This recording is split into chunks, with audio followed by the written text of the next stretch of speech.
Hi, I'm Ron Sprunberg, co-founder and CEO of Hi Mama. Welcome to our podcast about all things early childhood education.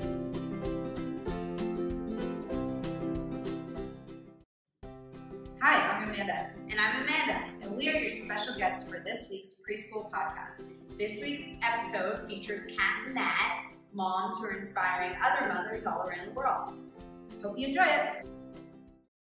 Thank you so much for having us. Hello. Thank you. So we're going to start. We're Amanda, and Amanda's going to kick it off today. Cool. So, Cat and Nat, let's start with you telling our listeners who you are and what you're working on these days. Oh my gosh. So we are Cat and Nat. We are business partners and friends. Soulmates? Yeah. We have non-sexual soulmates. Yeah, no, we were born to be together. And we will be together till death do us part. We're going to get a tattoo, I think, soon. Sounds like fun. Maybe in Texas. Oh my gosh. And we have 7 kids. Nat has 4, Cat has 3. We do life together, and all the kids are under the age of 8. And we run a business just around our lives, sharing our stories, bringing women together. We have a Facebook Live show every day at 12:30. We do Insta stories for behind the scenes of our life. We do our Instagram all day long. We have a YouTube channel where we release MOMTRUTH every Friday. And we are now on tour for the Fun Show, which is the Cat and Nat Fun Show, which is a live show. We did our first one in Toronto last week where the beautiful Amanda's helped us out and worked with us. And we're going to Texas on January 12th. Texas? Yes, we were going to ask you about Texas. So are tickets sold out for Texas?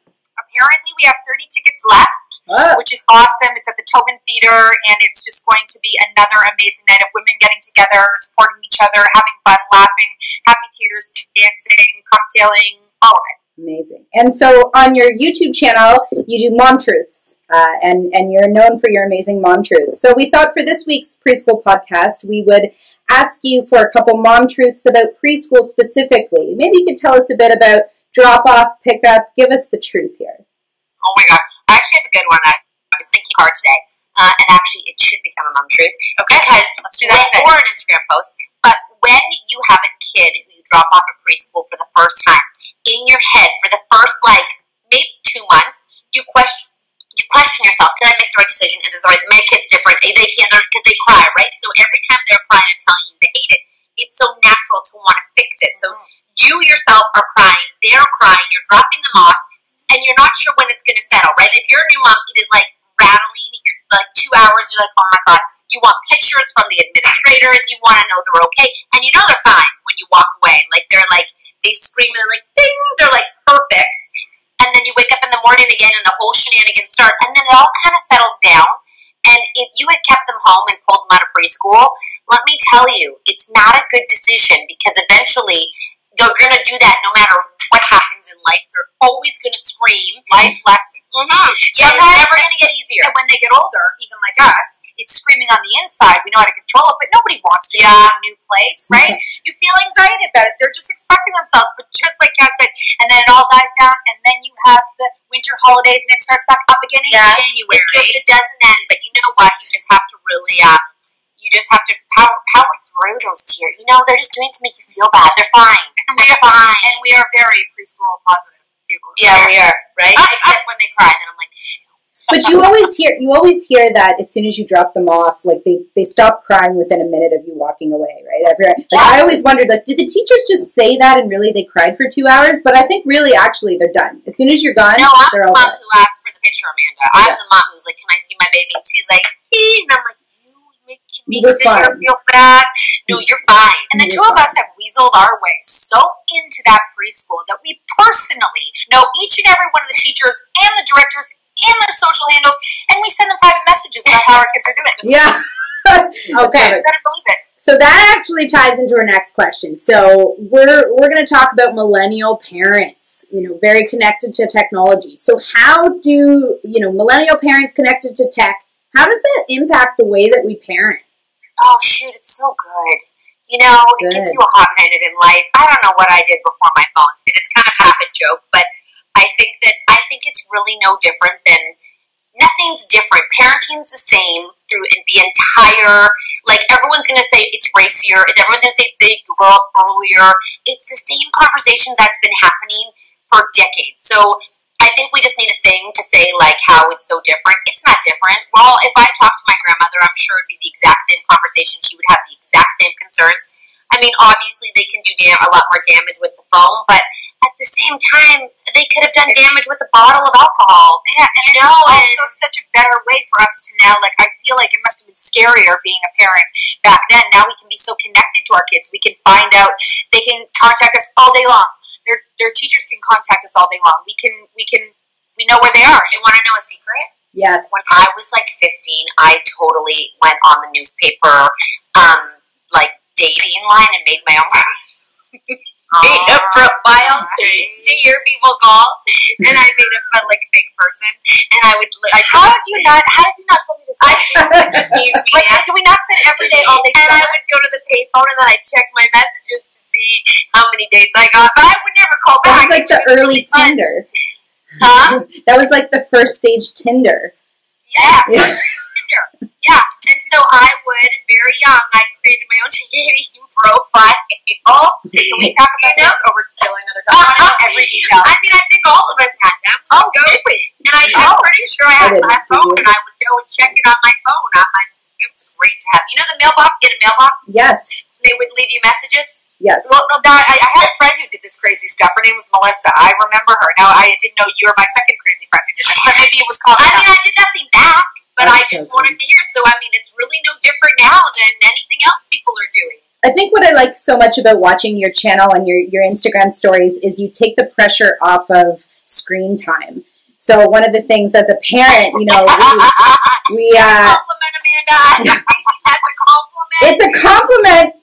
We are a Paw Patrol household in our household. We love the TV. Positive. Yes, we're Paw Patrol positive, and so it's nice to say that, you know, the screens, we're interacting with them. They're in our lives. They're here. We embrace them. And it's really no different than some of the other things we might have been afraid of in earlier generations. I'm going to say this as an overall statement, that if your child is watching a screen or not watching a screen, I'm going to say it's far less damaging than a mom or a parent who has low self-esteem, who doesn't believe in themselves, who wakes up every day beating themselves up and has a negative image of themselves. We're so focused on things rather than, like, us as people and as parents.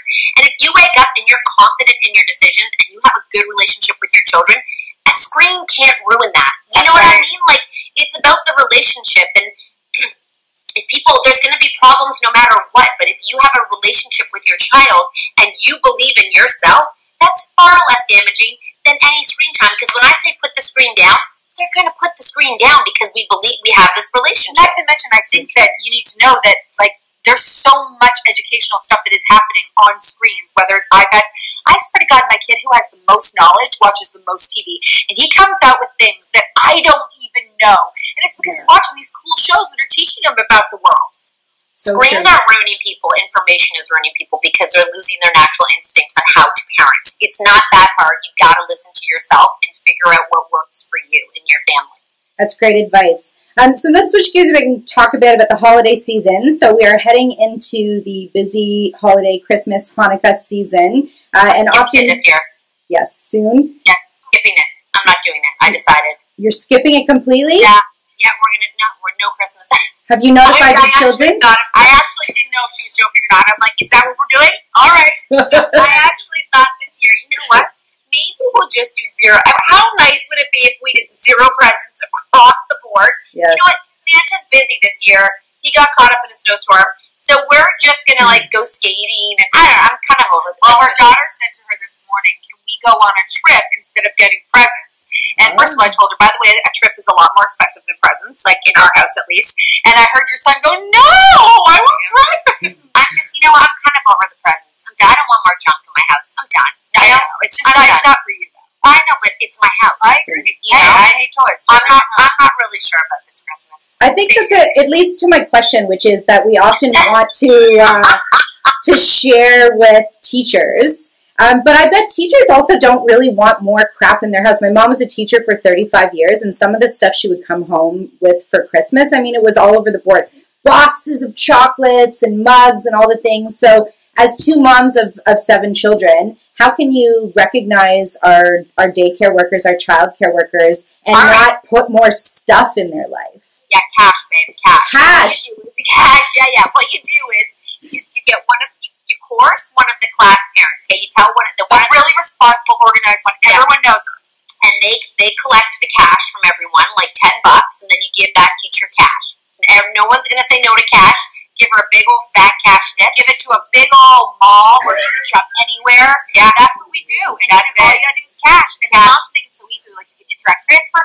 You can put money in my kid's bank account. And in my backpack. It's just like, just give the cash. That's what the teacher wants. She can buy what she wants. Yeah. And teachers are the most underpaid, especially early childhood educators. So preschool teachers, daycare teachers are the most underpaid. That's one of the reasons why we do what we do, to empower educators. And so cash would always be a good gift to give. So I agree. If you're going to give something, give cash. With a handwritten thank you card, because I believe handwritten thank you cards are always very, very apparently teachers love that. Yes. And they say something about the impact that they've had on your kid. Apparently teachers actually think is I'm really bad at grammar. Okay, you know what I mean? So I feel like I'd be insulting them. I always get so nervous when I have to write back. Yeah, when I write back to the teacher, I'm like, shit, I hope this sounds right. I'm never sure. Are we allowed to swear? Sorry about that. You know what? If we send something that doesn't make any sense, at least they'll look at our kids and be like, oh, it's not their fault. Yeah, I know. When I respond to emails, I'm like, yeah, sounds good. I'm like, they say, hi, Carly. Nice to meet you. No, get to the point. Man, having a lovely time this year. I'm so glad you're teacher. Anyways. So, speaking of your relationship with your childcare provider, tell us about, what tips you have for other parents or for childcare centers to keep families involved and to communicate with families. At Hi Mama, we're all about parent engagement, parent communication, making it more effective and saving teachers time. What would you recommend to either parents or to daycares to improve the parent communication and parent engagement? Feel like it's pretty good. No? Isn't it pretty good? Sometimes I actually feel like sometimes it's hard for me to get, it can be hard to get in touch with your teacher sometimes. Okay. Do you send emails? Do you send them? Do you ever text or send emails? On my so I don't know. I trust the baby's little and she comes home singing songs and okay, you learned something, you did something, got it. No, I don't need to know much more. But the ones in school, when I get a personal email from I won't abuse the email. I'm not going to email every day, but I appreciate the email. The heads up rather than going in and having a conversation, just because we can solve a lot in one email. I also love you definitely want to make sure you have some sort of a direct contact with the teacher and the director, right? Because sometimes it might be an issue that you want to talk to the person who runs the school. So we have great relationships with those people, but to be able to feel because a lot of working moms too, they're not there for drop off and pick up, right? Mm-hmm. So be able to know that you can connect. Because I've had parents say to me before, because they just go right to the aftercare. I drop off my kid in the morning and I don't really know what happens all day long. I just kind of cross my fingers they're there when I go to pick them up. I don't even know what the teacher looks like. And that's a reality for a lot of people, right? So to be able to have that direct contact with the teacher, the director, if there's an issue. And the other thing is that you getting a report card and seeing there's major red flags and you're like, are you kidding me? Why didn't I know about this earlier? Yeah, it's nice to be able to get heads up before you get the bomb dropped on you and you're like, what the? I don't even know what this SFTNA mean. You know how it's all what does this mean? And I feel like if you have a direct line with the school that you feel like you can contact them at any time, it gives you such a comforting, safe feeling to know that you're involved. You're not I don't even know what's going on over there. Yeah, but a lot of teachers don't give up their personal email, so it's a reality. They can't because parents abuse it. That's awesome. Great thoughts. Well, that's all the questions that we have. Do you want to tell our listeners where they can find you on the internet?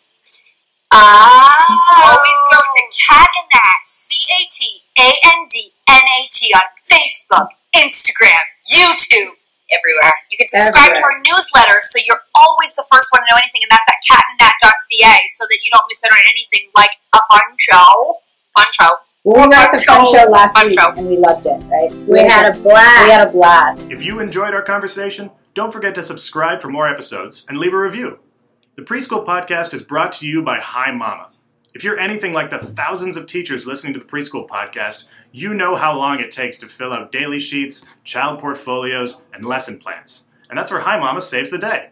With an easy-to-use interface built by teachers for teachers, Hi Mama can cut the time you spend on documentation and parent engagement in half.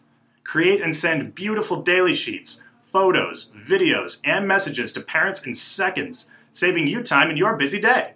Podcast listeners can get a free tour with one of our community advisors. Go to himama.com and click the Start Now button to book your free session today.